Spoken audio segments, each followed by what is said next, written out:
my name is Gonçalo. I'm a co-founder and CEO of SyndicateRoom, and we are a crowdfunding platform. Can I have a quick show of hands? Who knows about crowdfunding, what crowdfunding is?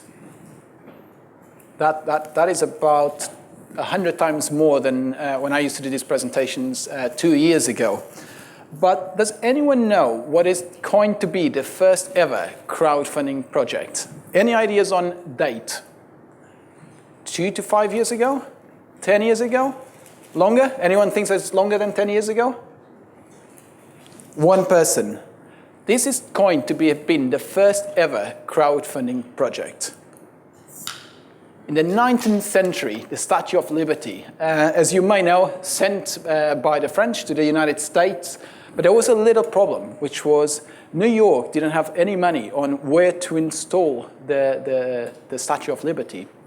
So there was one man that what he did was he put an advert in the newspaper asking for a contribution for $1 per person to get enough money to build a pedestal for the Statue of Liberty.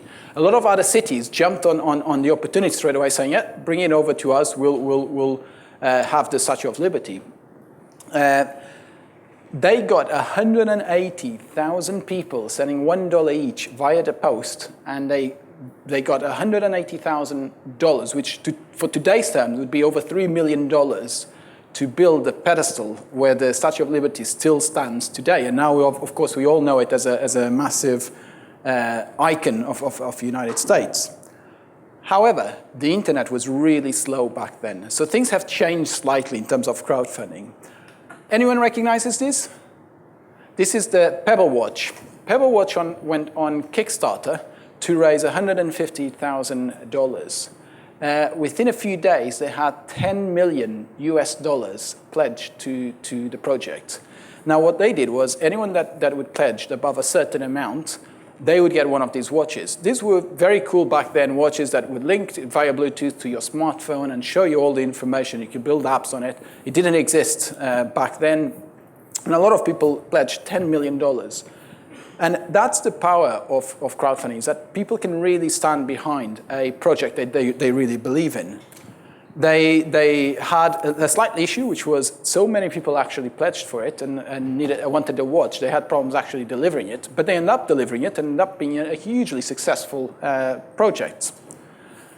And there are really 3 main areas of crowdfunding. There's the rewards, like the Pebble Watch, where you get either a T-shirt or a watch or whatever it might be, a mug. There's the debt side, on the peer-to-peer debt, where you don't necessarily care about what the company does, as long as the company pays your money back and the interest rate. And this is the one that arguably I find the most interesting one, which is equity. You get a slice of the pie. I mean, for those that have watched Dragon's Den, is along the same lines. You invest into a company, you get shares. They're typically private companies, so unlisted. And when you get the share, if the company becomes successful, that's how you make your money. If the company doesn't become successful, you're risking losing all your money. So it's very much based on a portfolio approach, but I'll get to that in a little bit. As a great example of the difference between rewards and equity, nothing better than this one, Oculus Rift.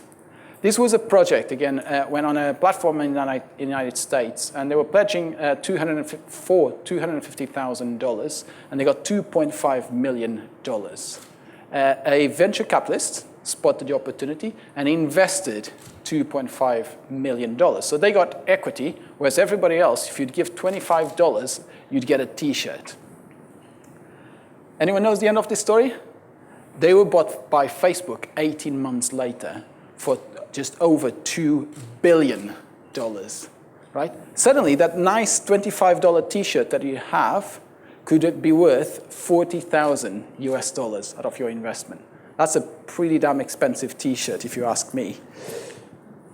And that's the difference between equity and rewards. In equity, you are investing, you're getting shares in the business. And that's exactly what SyndicateRoom does. That's what I started as one of the co-founders of SyndicateRoom, except that we have pioneered what is called the investor-led model. So we allow retail investors, people like you and I, to invest alongside professional investors, be it business angels, venture capitalists, and family offices, private equity houses, Our whole vision is that it doesn't really matter if you're an individual like myself investing £1,000 or a family office investing several million pounds. On a pound per pound invested, everybody should make or lose the same amount of money. So everybody should share the risk and the reward fairly. And that's the key difference between SyndicateRoom and the normal crowdfunding, is that we allow people to invest together with the professionals. Why is this important? Well, because times are changing, and they're changing really quickly. This is just a few examples of companies that have either succeeded hugely or have gone down the pipe. And Blockbuster is a huge example of how they couldn't see the change coming. They couldn't see how people were actually subscribing for videos in a completely different way from going to the store and renting a VHS. And then, of course, Facebook, YouTube, and now more recently, Uber. And all of these things are starting to happen more and more and more very, very quickly, much quicker than they ever used to before due to change in technology. And this is the difference between the normal crowdfunding, so equity crowdfunding, and SyndicateRoom.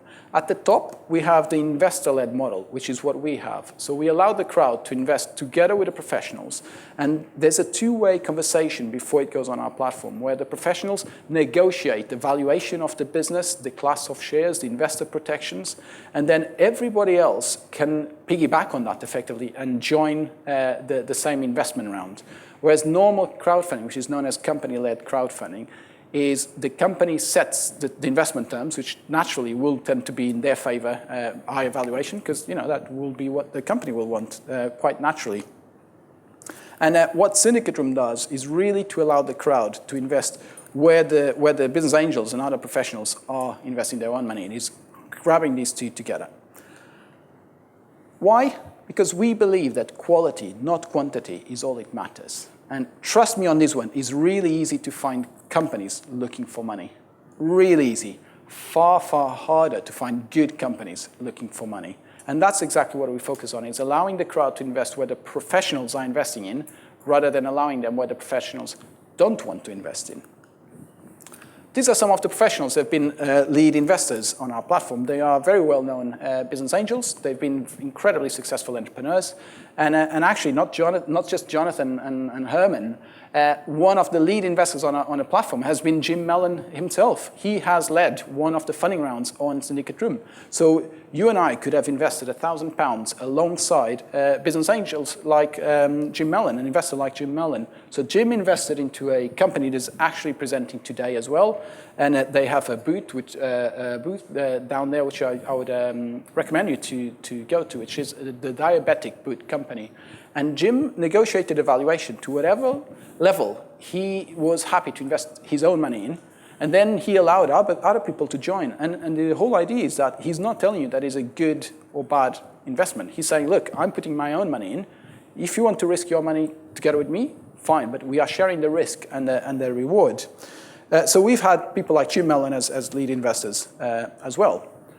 In terms of sectors, crowdfunding is usually known for restaurants and cafes and so on. And I'm very pleased to tell you there's a lot more to it than just that. There's a lot going on in terms of life sciences and engineering, B2B. They typically are the type of companies that professionals like to invest in. Companies with intellectual property behind them, because that's what protects them from competitors coming into the space.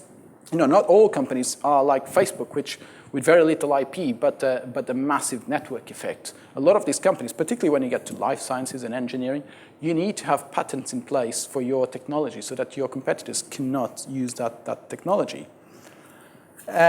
When I say invest with the professionals, I really mean it. We're talking about getting the same class of shares and the same price per share. So the whole idea, again, is that on a pound per pound invested, you all make or lose the same amount of money. And we've been winning award after award after award about this approach. It's been very, very well received by the market. We've been incredibly successful. We've been growing very fast. We're between 4 and 5 times bigger than we were this time last year, which obviously I'm really proud of. Now, if you think that it's a little bit too daunting to choose your own early stage investments, We have a fund that you can invest using your enterprise investment tax relief, so the EIS tax relief, for those that know it. For those that don't know it, I really recommend you go and read more about it, because they are phenomenal tax reliefs for eligible investors, effectively for UK taxpayers. And this is to allow you to get a great exposure to several different early stage companies without having that daunting task of picking winners, and to create a really great portfolio, a very widespread portfolio in early stage investments. We take our responsibilities very seriously. So what we are doing is opening this type of investment that professionals used to have a really closed network and very exclusive access to, and we're opening it to a much wider audience that is sophisticated enough to understand the risks, but why shouldn't they have access to these investment opportunities? They really should. But we take it very seriously. So we have the Investors Academy, which is effectively several articles by different people, some of them very well-known people, on their experiences, what they've learned as business angels, we have a podcast about it. So they are quite open to talk about failures that they've had in the past, for example, things that they have learned in the meantime, exits that they've had that were very successful. And we have several different articles there, so you can really go on our website on syndicateroom.com and really start drilling down all these vast amount of information. Now, what is the future of crowdfunding? Well, I obviously think that investor-led model is the future of crowdfunding.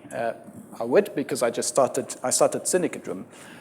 But this is what is actually happening in the market. So this graph shows the growth of the investor-led model in blue versus the company-led model in red in the United States. And this is what is happening here in the UK. And the red is us, by the way. And the dark, I've crossed out who that company, which company it is, but it's a company-led platform, effectively. So you can see how much faster it is growing. And there's a good reason for that. It attracts far more sophisticated investors, people that really know what they're doing, which is great, is exactly what I want. But then things move on, and you keep on growing. As a company that is very, very ambitious, we keep on growing. So what we've done is we are the best in the world at doing crowdfunding on the private side. And now what we've done is we've taken it to the public market side, to the capital market side. We were authorized by the FCA recently to allow the crowd to invest in IPOs and placings. We became a member firm of the London Stock Exchange, and now we are starting to offer exclusive placings through our platform. So our members, and by the way, it's free to be a member. You just go on our website, you can sign up, and our members can see some placings that are exclusive to our members through our platform, effectively. And by doing so, we've just become the only platform in the entire world allowing investors to have exposure and build their portfolio all the way down from idea stage, SCIS investments, higher risk, potentially higher return. And you can build your own risk-return profile by creating your own portfolio, all the way up to IPOs and listings and placings. So well post IPOs. So in one platform, you can have access to all of this myriad of different type of investments into equity in businesses. We are also organizing the crowdfunding event of the year on the 9th of May. And I don't say this lightly, I really mean it. We are going to have absolutely phenomenal speakers. This is an evening event here in London. We're going to have phenomenal speakers, including the CEO of the London Stock Exchange. We're going to talk about the future of investing into companies, private and public, early stage and later stage. We're also going to announce our next funding round on the 9th of May, so the details are still under wraps, but we'll be announcing it then. And if you would like to attend, you just go on our website. You can't miss it. It's the main banner at the moment on the homepage. You click sign up, and it's free to attend. And it should be absolutely amazing fun, because we're going to have a host who Julie is, she's a broadcaster, but she also appears on Have I Got News For You? And it's one of those really witty, really quick thinking really politically incorrect in a way that just makes you laugh, and you're like, oh, you can't say that. And so it should be an amazing event on the evening of the 9th of May. So I hope to see you there. And this is what the homepage looks like at the moment. So you just click on register here, and you can sign up. That's me done with talking, and I would much rather have questions and discuss crowdfunding, IPOs, SyndicateRoom, investor-led, and fashion if you want to have questions about fashion, and anything else in between. Thank you very much. Any questions? Do you have any statistics on the performance of the companies that gone through your platform? We do have some. So due to the nature of what we've been doing, which is early stage private companies, they take quite a while to mature and to exit, right? I mean, Facebook took 7 years, and you wouldn't say no to that investment, right? We've only been going on for less than 3 years, so we haven't had any exit yet. It's way too early. You know, you should expect exits between year 3 and year 7, really. What the data that we have at the moment is how many have failed. And we've had one failure, which we're very open about it. And I sent an email to all our members saying, look, this company failed. And here's a video with the entrepreneur explaining, you know, it's fair enough. You know, it failed. He tried. He explained what he tried, what went well, what didn't go so well.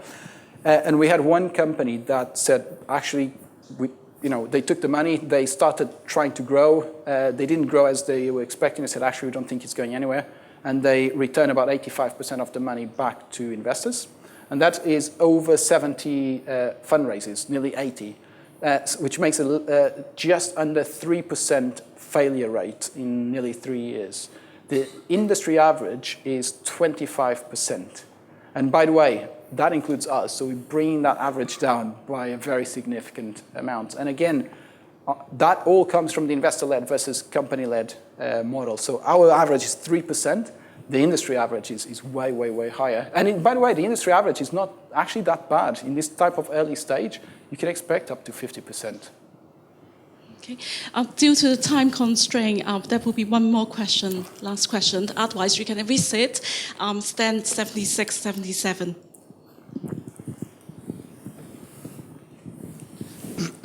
I just wanted to understand how you actually made money out of this.